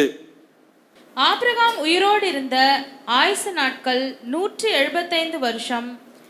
பிற்பாடு ஆபிரகாம் நல்ல நரை வயதிலும் முதிர்ந்த பூரண ஆயுசிலும் பிராணன் போய் மரித்து தன் ஜனத்தாரோட சேர்க்கப்பட்டான். ஓகே. அவன் குமாரராகிய ஈசாக்கும் இஸ்மவேலும் மம்ரேக்கு எதிரே ஏத்தியனான சோகாரின் குமாரனாகிய எப்பரோனின் நிலத்தில் உள்ள மக்பேலா எனப்பட்ட குகையிலே அவனை அடக்கம் பண்ணினார்கள். ஓகே, ஆபிரகாமுடைய மரணம். த ஹோல் லைஃப் ஹிஸ்டரிய இங்க தான் வேதம் சொல்லி முடிக்குது. இது ஒரு பெரிய லைஃப் ஹிஸ்டரி பழைய ஏற்பாட்டில். அதுவும் இவர் ரொம்ப முக்கியமானவர் பழைய ஏற்பாட்டில். பழைய ஏற்பாட்டில் எப்படி முக்கியமோ புதிய ஏற்பாட்டிலையும் அதே போல முக்கியம். யோசித்து பாருங்க, உலகத்துல 4 பெரிய இனத்தவர்களுக்கு இவர் தான் தந்தை அப்படின்னா அது எப்படி இருக்கும்? அதையும் காட்டிலும் புதிய ஏற்பாட்டில் கிறிஸ்துவ நம்புற எல்லா விசுவாசிகளுக்கும் இவர் தான் தந்தை அப்படின்னா அது எப்படி இருக்கும்? அப்போ இவர் ரொம்ப முக்கியமான கேரக்டர். விசுவாசிகள் இவரை விசுவாசிகளின் தகப்பன் என்று ஏற்றுக்கொள்ளும் பொழுது இந்த தகப்பனாரை குறித்து முழு விவரங்களையும் அறிந்து வைத்திருக்க வேண்டியது கட்டாயம், அவசியம். ஸோ இவ்வளோ செய்திகளை ஆபிரகாமை குறித்து படிச்சிருக்கிறோம். இப்போ ஆபிரகாமுடைய எண்டை வந்திருக்கிறோம். இந்த எண்டில் ஆபிரகாமுடைய ஃபுல் லைஃப்பையும் ரீகலெக்ட் பண்ண வேண்டியது இருக்குது செய்திகளை. இப்போ பார்ப்போம் ஆபிரகாமுடைய மரணம். ஆபிரகாம் மரிக்கும் போது வயது அவருக்கு 175. நல்ல நரை வயது, பூரண ஆயுசு, பிராணன் போய் மரித்தார். கவனிக்க வேண்டியது 3வது ஒரு குறிப்பு, தன் ஜனத்தாரோடு சேர்க்கப்பட்டார். 25:8. வேகமா படிச்சுட்டு போயிடுவோம். ஆனா இந்த 3 குறிப்புகள்ல முக்கியமான குறிப்பு தன் ஜனத்தாரோடு சேர்க்கப்பட்டார். அதுக்கு பிறகு சொல்லுது அவர் ஏற்கனவே வாங்கியிருந்த மக்கபேலா குகையில அடக்கம் பண்ணாங்கன்னு. அந்த மக்கபேலா குகையில யாரும் இல்லை, வெறும் சாரால் மட்டும் தான் இருக்கிறாங்க. ஏன்னா சாராலுக்கு பிறகு அந்த இடத்துல அடக்க ஆராதனை ஆபிரகாமுக்கு தான் நடக்குது. ஆனால் இங்க இந்த ஜனத்தாரோடு சேர்க்கப்பட்டான் அப்படின்றது வேற ஒரு செய்தி, வேற ஒரு மீனிங். இப்போ இது அவருடைய ஆத்துமாவை குறித்து சொல்ற செய்தி. அதுக்கு கீழே வருது பாருங்க, அவரை மம்ரேக்கு எதிரே ஏத்தியனான சோக்காரின் குமாரனாகிய எப்ரோவின் நிலத்தில் உள்ள மக்கபேலா எனப்பட்ட குகையில அடக்கம் பண்ணினார்கள். அது அவருடைய சரீரத்தை குறித்து சொல்ற செய்தி. அப்போ சரீரம் சேர்ந்தது ஒரு இடம், அவருடைய ஆத்துமா சேர்ந்தது இன்னொரு இடம். அந்த ஆத்துமா போய் சேர்ந்த இடத்தை தான் தன் ஜனத்தாரோடு சேர்க்கப்பட்டார் அப்படின்னு சொல்லப்படுது. இப்போ அவருடைய ஜனம் எங்க இருக்குது? கல்லறையில இப்போ இல்ல, சாரால தவிர. ஆனா ஜனத்தாரோடு சேர்க்கப்பட்டான். நீதிமான்களை பல இடங்கள்ல இப்படி வேதம் சொல்லுது. அப்ப பழைய ஏற்பாட்டுல படிக்க வேண்டிய முக்கிய செய்திகள், பழைய ஏற்பாட்டிலேயே நீதிமான்கள் தேவனுக்கு பயந்தவங்க எல்லாம் ஒரு இடத்துல இருந்தாங்க. அந்த இடத்தின் பேரு ஷியோல். அது பரதேசம் என்று அழைக்கப்பட்டது. அந்த இடத்துல தான் எல்லாரும் போய் மரிச்ச பிறகு எல்லாரும் இளைப்பாறுனாங்க. புதிய ஏற்பாட்டுல லாசருவும் ஐஸ்வர்யவானும் மரித்த போது ரெண்டு பேரும் ஒருத்தரை பார்க்கறாங்க.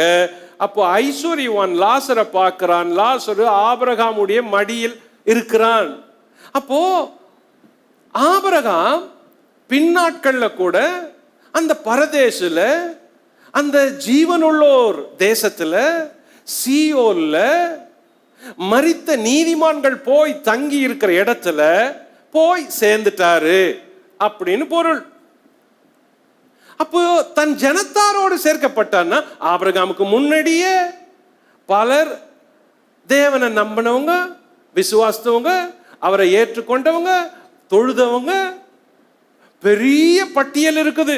ஆதியாகமம் 5-10, நோவா, ஏனோக்கு போன்ற பெரிய ஆட்கள், மெத்துசூலா போன்ற பெரியவங்க. அப்போ பல நீதிமான்கள் மரிச்ச பிறகு அவங்க எல்லாம் போய் சேர்ந்த ஒரு இடத்துல இவருடைய ஆத்மாவும் போய் சேருது. அப்போ பழைய ஏற்பாட்டுல நீதிமான்கள் எல்லாம் மரிச்சு சேர்ற இடம் பரதேசு, சீயோல்னு அழைக்கப்பட்டது. அது பூமிக்கு கீழே தான் இருந்துச்சு. அது ஒரு பெரிய இடம். கண் கட்டா தூரத்துல, கடந்து வர முடியாத தூரத்துல தான் நரகம் இருந்துச்சு. அங்கதான் துன்மார்க்கர் போய் சேர்ந்தாங்க. துன்மார்க்கரும் நீதிமான்களும் வெவ்வேறு இடத்துல போய் சேர்ந்த இடம் பழைய ஏற்பாட்டில் இருந்துச்சு. அதில் எல்லாருமே நம்பினாங்க மரணத்துக்கு பின்னால ஒரு வாழ்க்கை உண்டுன்றத. ஆபிரகாம் முந்தைய வாழ்ந்தவங்களும் நம்பினாங்க, ஆபிரகாமுக்கு பின்னால வாழ்ந்தவங்களும் நம்பினாங்க.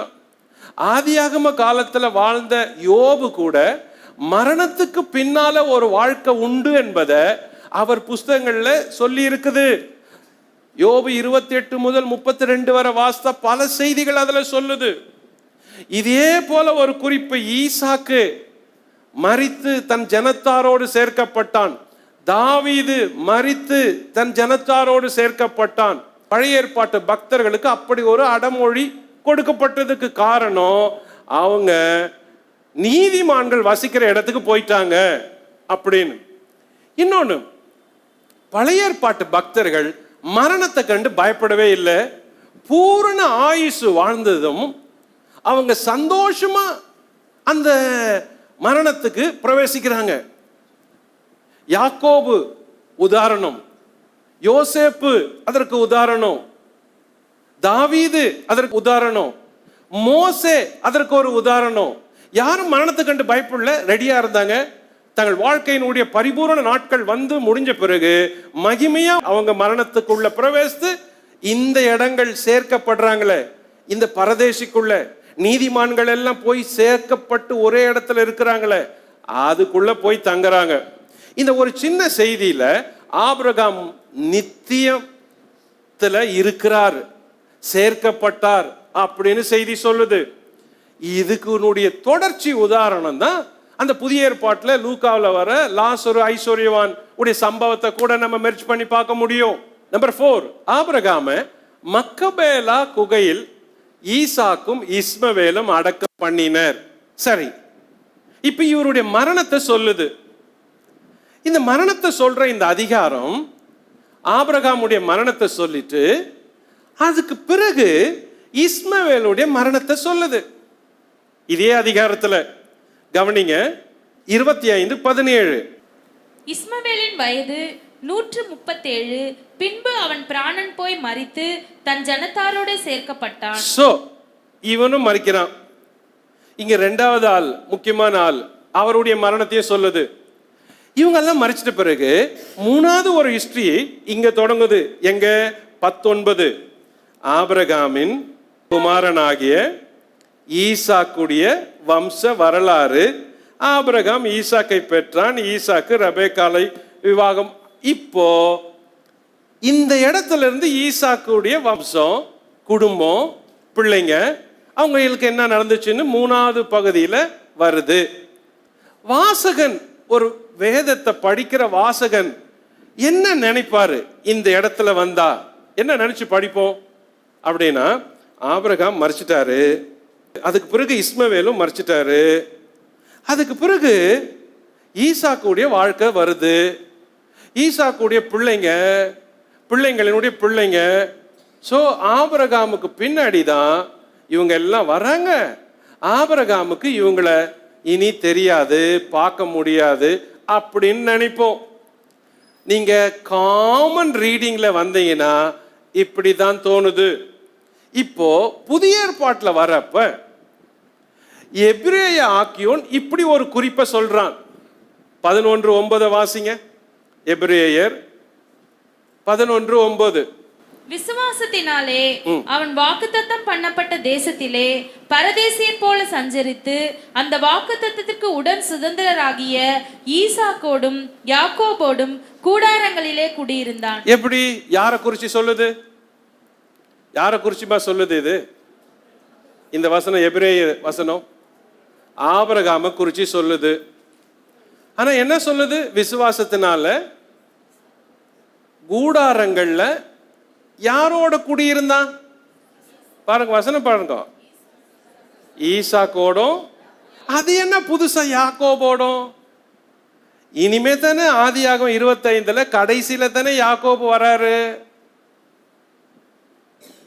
முதல்லயே ஆபிரகாம் மரிச்சிடுறாருன்னு ஆதியாகமம் 25:7 சொல்லுது. ஈசாக்கு பிள்ளை இல்லாத 20 வருஷம் காத்திருந்தாருன்னு ஆதியாகமம் 25:20 சொல்லுது. ரொம்ப 20 வருஷம் கழிச்சுதான் ஈசாக்குக்கு பிள்ளை பிறந்தான்னு ஆதியாகமம் 25:25 சொல்லுது.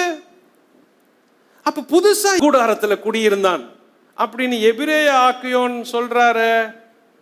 எங்க பார்த்தான் யாக்கோபு ஆபிரகாம அப்படின்னா, நீங்க இந்த 25ஆம் அதிகாரத்தை பிளைனா ரீட் பண்ணீங்கன்னா எபிரேயர் 11:9 சொல்ற குறிப்பு விளங்காது. எபிரேயர் 11:9 என்ன சொல்லுது? ஆபிரகாம் விசுவாசத்துல கூடாரங்கள்ல குடியிருந்தாரு, ஈசாக்கும் கூட இருந்தான், யாக்கோபும் கூட இருந்தான். அப்பா, பிள்ளை, பேரன் இவங்க எல்லாம் கூடாரத்துல குடியிருந்தாங்க அப்படி எழுதுறாரு எபிரேய ஆக்கியோன். ஆதியாகமம் 25 வரப்ப முதல்ல ஆபிரகாம் மரிச்சிருந்தா செய்தி வருது, பின்னாலதான் யாக்கோபு பிறக்கிறதா செய்தி வருது. அப்ப வாசகன் என்ன நினைச்சு படிப்போம்? எப்படி இது ஆபிரகாம் மரிச்சிட்டாரு, பின்னால தானே இவங்க எல்லாம் வராங்கன்னு. இப்போ இத புரிஞ்சுக்கிறதுக்கு வயசு குறிப்பு ரொம்ப முக்கியம். இப்போ அந்த வயசு குறிப்பை கவனிங்க. ஆபிரகாம் மரிக்கும் போது ஈசாக்குக்கு வயது 75. எப்படி? ஆபிரகாமுடைய 100 வயசுல தான் ஈசாக்கு பிறக்கிறாரு. ஆபிரகாமுடைய 175வது வயதுல ஆபிரகாம் மரிக்கிறாரு. அப்பனா ஈசாக்குக்கு வயது எவ்வளோ? 75. ஓகே. ஆபிரகாம் மரிக்கும் போது இஸ்மவேலுக்கு வயது 89. நம்பர் 3, சாராள் மரிக்கும் போது சாராளுக்கு வயது 127. சாராள் மரிக்கும் போது ஆபிரகாமுக்கு வயது 137. நம்பர் 5, சாராள் மரித்த பின் ஆபிரகாம் வாழ்ந்தது 38 வருஷம். கேர்ஃபுல்லா கவனிங்க. சாராள் மரித்த பின்பு ஆபிரகாம் வாழ்ந்த வருஷங்கள் 38. நம்பர் 6, ஈசாக்குக்கு திருமணம் ஆகும்போது ஆபிரகாமுக்கு வயது 140. கவனிங்க, ஈசாக்குக்கு திருமணம் ஆகும்போது ஆபிரகாமுக்கு வயது 140. ஏன்னா ஈசாக்குடைய 40வது வயசுல தான் அவருக்கு திருமணம் ஆகுது. இப்ப கவனிங்க, முக்கியமானது. நம்பர் 7, ஈசாக்குக்கு பிள்ளைகள் பிறக்கும் போது ஈசாக்குக்கு வயது 60. ஈசாக்குக்கு வயது 60. இப்போ ஈசாக்குக்கு பிள்ளைகள் பிறந்த போது ஆபிரகாமுக்கு வயது 160. நம்பர் 9, ஆபிரகாம் 175 வயதில் மரித்தான் என்றால் ஆபிரகாமுக்கு ஏசா யாக்கோபு இருவரும் 15 வயது பேர பிள்ளைகளாக தெரியும். எனவே எபிரேய ஆக்கியோன் எபிரேயர் 11:9 ஆபிரகாம் ஈசாக்கு யாக்கோபோடு கூடாரங்களில் குடியிருந்தான் என்று கூறினார். சோ ஈசாக்குக்கு திருமணம் ஆகும்போது 40 வயசு. அப்படின்னா ஆபிரகாமுடைய வயது 140. ஈசாக்குக்கு பிள்ளைகள் பெற்ற பொழுது வயது 60. அப்படின்னா ஆபிரகாமுக்கு வயது 160. ஆபிரகாம் மரிக்கும் போது வயது 175னா இந்த 160ல இருந்து எக்ஸ்ட்ரா 15 வருஷம் இந்த பேர பிள்ளைகளுடைய வாழ்க்கையை அவர் பார்க்கிறாரு. அப்போ ஆபிரகாமுடைய கூடாரத்துல 15 வருஷம் இந்த பேர பிள்ளைகளுக்கு அவர் தொடர்பும் பழக்கமும் உறவும் அன்பும் வைத்திருந்தார். ஆதியாகமம் 25ஆம் அதிகாரத்துல ஆபிரகாமுடைய மரணத்தை சொல்லிடுச்சு. அதுக்கு பிறகுதான் மற்றவங்க எல்லாம் வராங்கன்னு நினைச்சு படிச்சீங்கன்னா நம்ம கணக்கு போடாத படிக்கிறோம் அப்படின்னு அர்த்தம். வேதம் ஒரு குறிப்பு கூட தவறா கொடுக்கவே இல்லை. அப்போ கூடாரங்கள்ல குடியிருந்தான் ஈசாக்கோடும் யாக்கோபோடும்னா அப்ப ஆபிரகாமுக்கு தன் பேர பிள்ளைகளையும் தெரியும், ஏசாவையும் தெரியும், யாக்கோபையும் தெரியும்.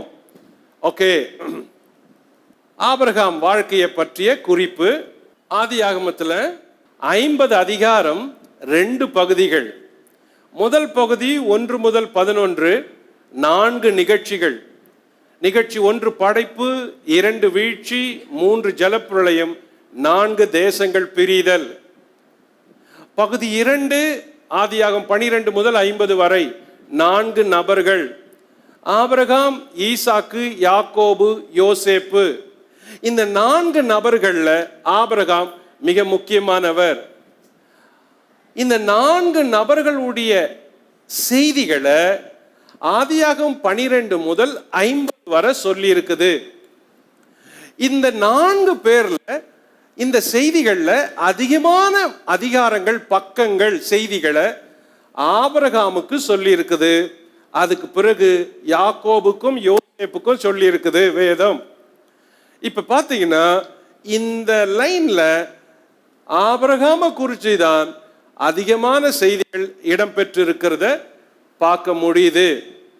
ஆக ஆதியாகமத்தில் இவர் மிகவும் முக்கியமான நபர். கவனிப்போம், ஆபிரகாம் வாழ்ந்தது 175 வருடம். அதை 2 பகுதிகளாக பிரிக்கலாம். முதல் பகுதி ஆபிரகாம் பிறப்பு முதல் அவனது 75 வயது வரை. ஆதியாகமம் 11ஆம் அதிகாரம் முதல் 16ஆம் அதிகாரம் வரை. பகுதி 2 ஆபிரகாமின் 76 வயது முதல் 175 வயது வரை. ஆதியாகமம் 17 முதல் 25 அதிகாரங்கள். இப்போ ஆபிரகாம் லைஃப், வாழ்க்கைய 2 பகுதிகளா பிரிக்கிறோம். 175 வருஷ வாழ்க்கைய முதல் 75 வருஷ வாழ்க்கை முதல் பகுதி, அடுத்து 100 வருஷ வாழ்க்கை இரண்டாம் பகுதி. சரி, முதல் பகுதி. நம்பர் 1, ஆபிரகாம் பிறந்தது ஊர் என்கிற கல்தேயருடைய பட்டணம். இப்பட்டணம் மெசபடோமியாவில் இருந்தது. ஆதியாகமம் 11:27 முதல் 29, அப்போஸ்தலர் 7:2 முதல் 4. குறிப்பு 2, ஆபிரகாமின் பெற்றோர் விக்கிரகங்களை வணங்கி வந்தனர். யோசுவா 24:2. நம்பர் 3, தேவன் ஆபிரகாமுக்கு தரிசனமாகி அவனை அழைத்தார். அப்போஸ்தலர் 7:2. நம்பர் 4, தேவன் ஆபிரகாமை மெசபடோமியாவை விட்டு கானான் போக வாக்குதத்தம் பண்ணினார். ஆதியாகமம் 12:1, அப்போஸ்தலர் 7:3. நம்பர் 5, தேவன் ஆபிரகாமுக்கு 7 வகை வாக்குதத்தங்களை அளித்தார். ஆதியாகமம் 12:2 முதல் 3. நம்பர் 6, ஆபிரகாம் ஆரானை விட்டு வரும்போது அவனுக்கு வயது 75. ஆதியாகமம் 12:4. ஸோ ஊர்ல இருந்து ஆரான், ஆரான்ல இருந்து கானான், கானான்ல இருந்து எகிப்து, எகிப்திலிருந்து கானான். ஆபிரகாமுடைய பயணங்களை கவனிப்போம். இந்த பயணங்கள் மிகவும் முக்கியமான பயணங்கள். இப்போ இந்த பயண குறிப்புகளை கொஞ்சம் விரிவா கவனிப்போம். நம்பர் 1, முதல் பயணம் ஊர் முதல் ஆரான் வரை. ஆதியாகமம் 11:27 முதல் 32. பயண தூரம் சுமார் 960 கிலோமீட்டர். ஊர் முதல் ஆரான் வரை 9600 கிலோமீட்டர் அல்லது 600 மைல். ஊர் தெற்கு பாபிலோனிலிருந்து 80 கிலோமீட்டர் தூரத்தில் இருந்தது. 3, இந்த இடத்தில் தேராகுவின் மரணம் நடந்தது. 4, தேவன் ஆபிரகாமை அழைத்தார். ஆதியாகமம் 12:1 முதல் 2. ஆக இந்த நிகழ்ச்சிகள் எல்லாம் ஊரிலேயும் ஆரானிலேயும் நடக்கிறது. நம்பர் 2, ஆரான் முதல் சீகேம் வரை. ஆதியாகமம் 12:1-6. பயண தூரம் 640 கிலோமீட்டர் பயணம், சுமார் 400 மைல். யோர்தானை கடந்து சுக்கோத்துக்கு வந்தார். ஆதியாகமம் 12:1-7. இங்கேதான் முதல் பலிபீடம் கட்டினார். ஆபிரகாம் தேவனை தொழுது கொண்டதும் இங்கேதான். ஆக இதுதான் ஆபிரகாம் பலிபீடம் கட்டின முதல் இடம். நம்பர் 3, சீகேம் கானானுக்குள்ள இருக்குது.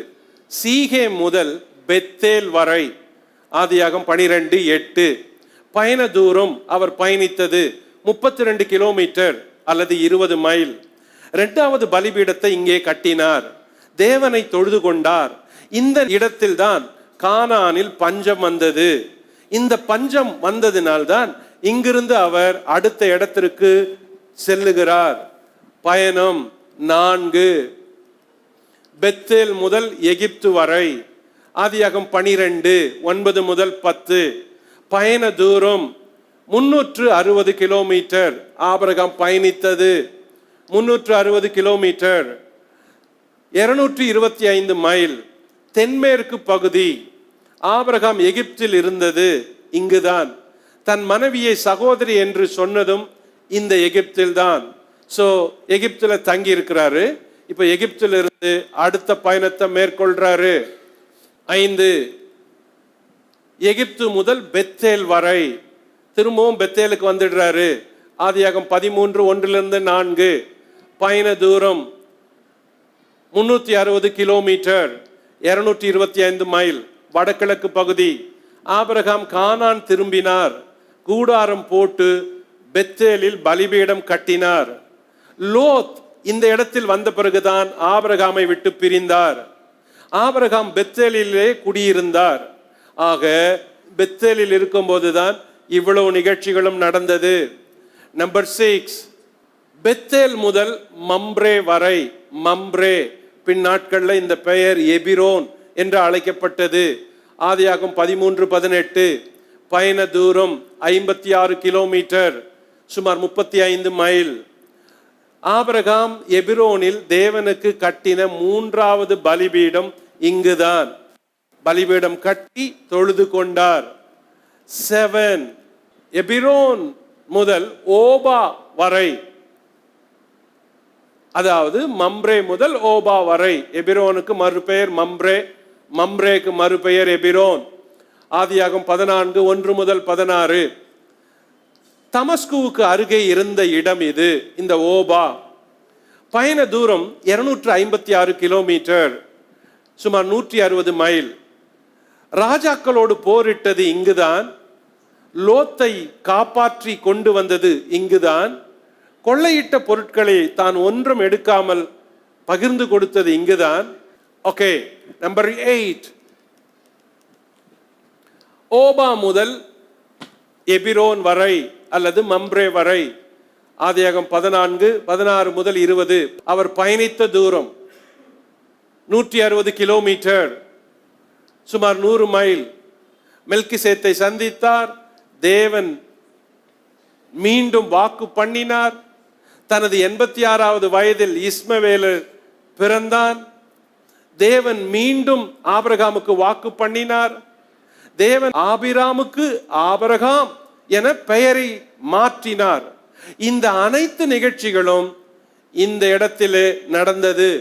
ஓபாவிலிருந்து திரும்பி மம்ரேவுக்கு வந்தபோது, கடைசியிலே ஆபிரகாம் சோதோமுக்காக விண்ணப்பம் பண்ணி ஜெபம் பண்ணினதும் இந்த இடத்தில் தங்கியிருந்த போதுதான். 9வது பயணம், ஆபிரகாமின் 9வது பயணம்.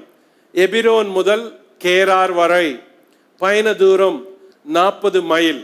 ஈசாக்கு பிறந்தது இங்குதான். ஆபிரகாமுக்கு 100 வயது ஆகும்போது இங்குதான் தங்கியிருந்தார். இஸ்மவேலுக்கு அப்பொழுது வயது 14. ஆக கேராரில் இருந்தபோதுதான் இந்த நிகழ்ச்சிகள் நடந்தது. நம்பர் 10.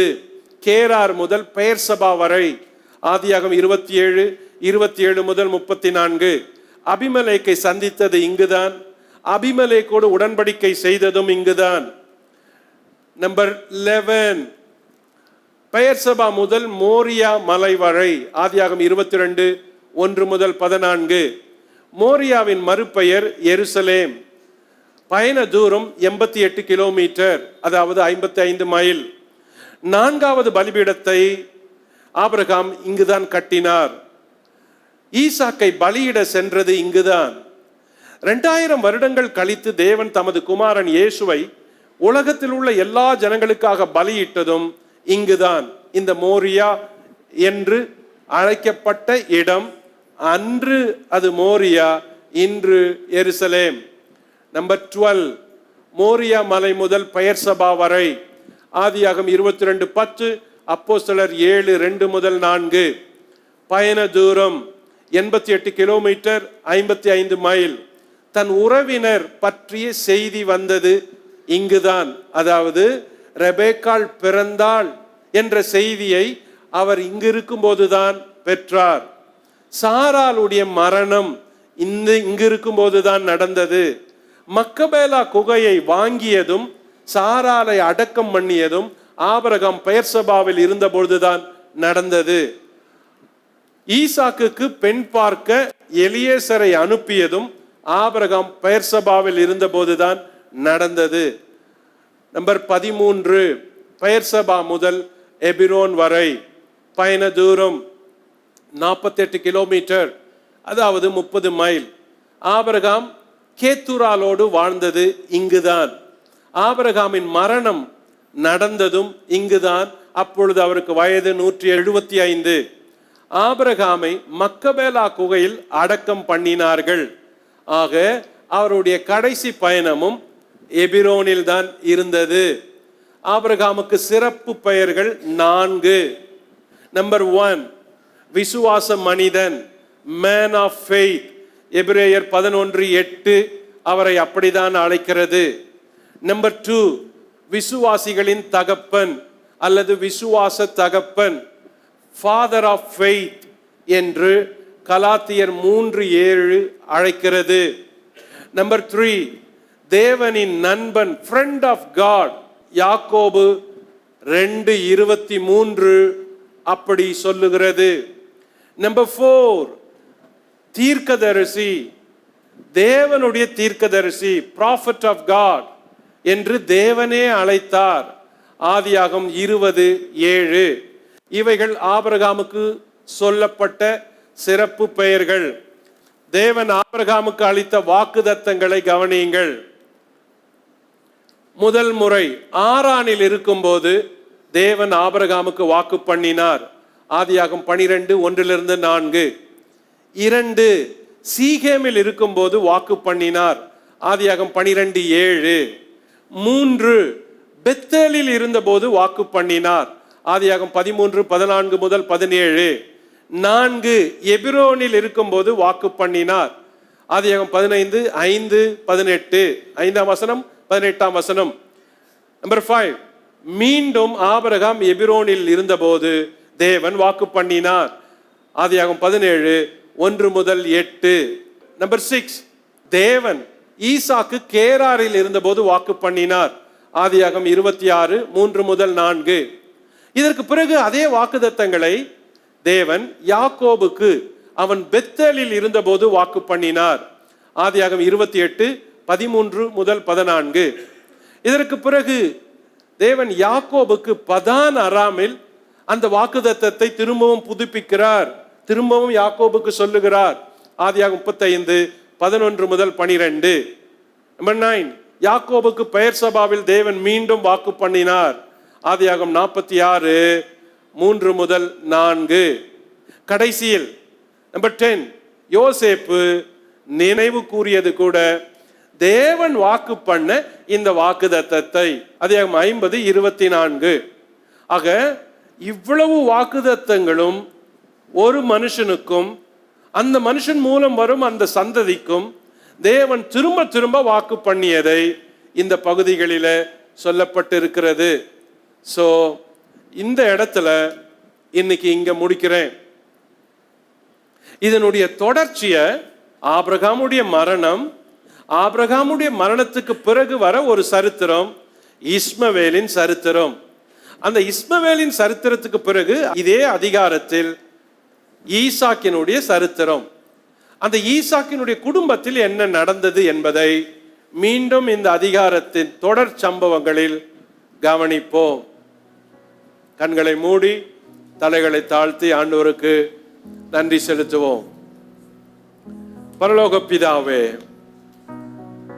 இந்த ராத்திரி வேளையில எங்கள் முற்பிதாவாகிய ஆபிரகாமை குறித்து இவ்வளவு விளக்கமாக நாங்கள் உட்கார்ந்து படிக்கவும் கேட்கவும் ஆராய்ச்சி செய்யவும் எங்களுக்கு நீர் கொடுத்திருக்கிற இந்த வாய்ப்புக்காக நன்றி தகப்பனே. விசேஷமாய் ஆபிரகாமினுடைய வாழ்க்கைக்காக கோடான கோடி நன்றி. அவர் செய்த ஒரு விசுவாச வாழ்க்கை அந்த சந்ததியிலிருந்து வருகிற எல்லாருக்கும் எவ்வளவு ஆசீர்வாதமாய் இருக்கிறது என்பதையும் நாங்கள் அவருடைய பிள்ளைகளாய் இருக்கிறோம் என்பதையும் அறியும் போது தேவனே உமக்கு நன்றி செலுத்துகிறோம். நீர் வாக்கு மாறாதவர், பொய்யுரையாதவர், வாக்குகளை நிறைவேற்றுகிறவர், வாக்குத்தத்தம் பண்ணி அதை அவர்கள் கண்கள் காணும்படி செய்கிறவர் என்பதை விசுவாசித்து நாங்கள் ஸ்தோத்தரிக்கிறோம், அறிக்கையிடுகிறோம், அதை அனுபவிக்கிறோம். இந்த ஆசீர்வாதங்கள் எல்லாம், இந்த வாக்குத்தத்தங்களை எல்லாம் நாங்கள் விசுவாசிக்கிறோமே.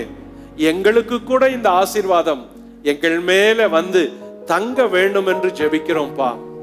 ஆபிரகாமுடைய ஆசீர்வாதம் ஆபிரகாமுடைய சந்ததிக்கு வந்தது என்று வேதம் சொல்லுவது போல இந்த ஆசீர்வாதங்களை வசனத்தை கேட்ட ஒவ்வொருவர் மேலும் கர்த்தர் வர்ஷிக்க பண்ணுவீராக. என் செய்தியை கேட்ட ஒவ்வொருவருடைய மேலும், குடும்பத்தின் மேலும், அவர்கள் பிள்ளைகளின் பிள்ளைகளின் மேலும் இந்த ஆசீர்வாதங்களும் இந்த வாக்குத்தத்தங்களும் வந்து இவர்களுக்கு பலிப்பதாக என்று இயேசுவின் நாமத்தில் கேட்கிறோம்பா. பொய்யுரையாத தேவன், வாக்கை காப்பாற்றுகிற தேவன், நிறைவேற்றுகிற தேவன், இந்த ஆசீர்வாதங்களை உம்முடைய பிள்ளைகள் ஒவ்வொருவருக்கும் கொடுப்பீராக. அவர்களை மகிழ்ச்சியும் சந்தோஷம் காணும்படி செய்யும். இந்த சத்தியத்தை கேட்கிற ஒவ்வொருவரும் பாக்கியவான்கள், பாக்கியவதிகள். இயேசுவின் நாமத்தில் அவர்கள் ஒவ்வொருவரின் மேலும் உம்முடைய கிருபையும் பராமரிப்பும் பேரின்பமும் நித்திய ஆசீர்வாதங்களும் தங்கி இருப்பதாக என்று ஜெபிக்கிறேன் ஆண்டவரே. இப்பொழுதே அது அவர்கள் மேலே இறங்குவதாக, இன்றைக்கே இறங்குவதாக, இன்றிலிருந்து இறங்குவதாக இந்த ஆசீர்வாதங்கள். இயேசுராஜா, கோடா கோடி ஸ்தோத்திரம், நன்றி. இயேசுவின் நாமத்தில் ஜெபிக்கிறோம் பிதாவே. ஆமென், ஆமென்.